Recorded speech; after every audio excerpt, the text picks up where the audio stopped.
2014 সাল থেকে এই মেলায় নিয়মিত অংশগ্রহণ করে আসছে বাংলাদেশের কয়েকটি খাদ্যপণ্য প্রস্তুতকারী প্রতিষ্ঠান। এসব প্রতিষ্ঠানের কয়েকজন কর্মকর্তা জানান, মেলায় আন্তর্জাতিক পরিমণ্ডলে দেশীয় পণ্যের প্রচার ও প্রসারের পাশাপাশি বিশ্ব দরবারে বাংলাদেশি পণ্যের চাহিদা বাড়বে। এখানে খুব ভালো অপরচুনিটি বাংলাদেশের প্রোডাক্টের, আগে থেকে বাংলাদেশের মার্কেট অনেক বেড়েছে। এবছর আরও একটু এক ধাপ এগিয়ে আমরা ইনগ্রেডিয়েন্টস এবং গুণগত মানগুলোকে আরও সমৃদ্ধ করে নিয়ে এসেছি। কুকিজটা সারা ওয়ার্ল্ডের মানুষে খায় এবং সবাই পরিচিত এটা, তো এটার ভ্যারাইটি আমরা নিয়ে আসছি।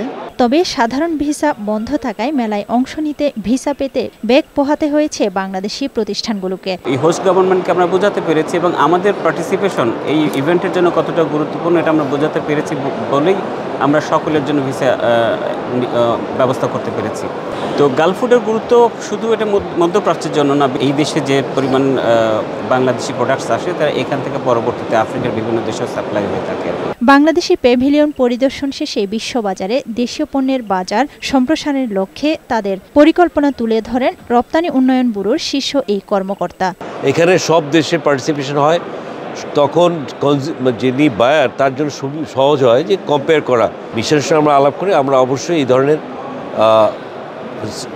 একক দেশভিত্তিক আমরা মেলার আয়োজন করে থাকি। আমরা করেছি একটা প্ল্যাটফর্মে আসলে বায়ারদের জন্য এটা আমাদের জন্য আমাদেরকে অ্যাসেস করা তাদের জন্য সহজ হয়। সংযুক্ত আরব আমিরাত দুবাইয়ের ওয়ার্ল্ড ট্রেড সেন্টারে 17 ফেব্রুয়ারি থেকে শুরু হওয়া 5 দিনব্যাপী গালফ ফুড মেলার পর্দা নামবে আগামী 21 ফেব্রুয়ারি। আফরোজা সুলতানা, বৈশাখী সংবাদ।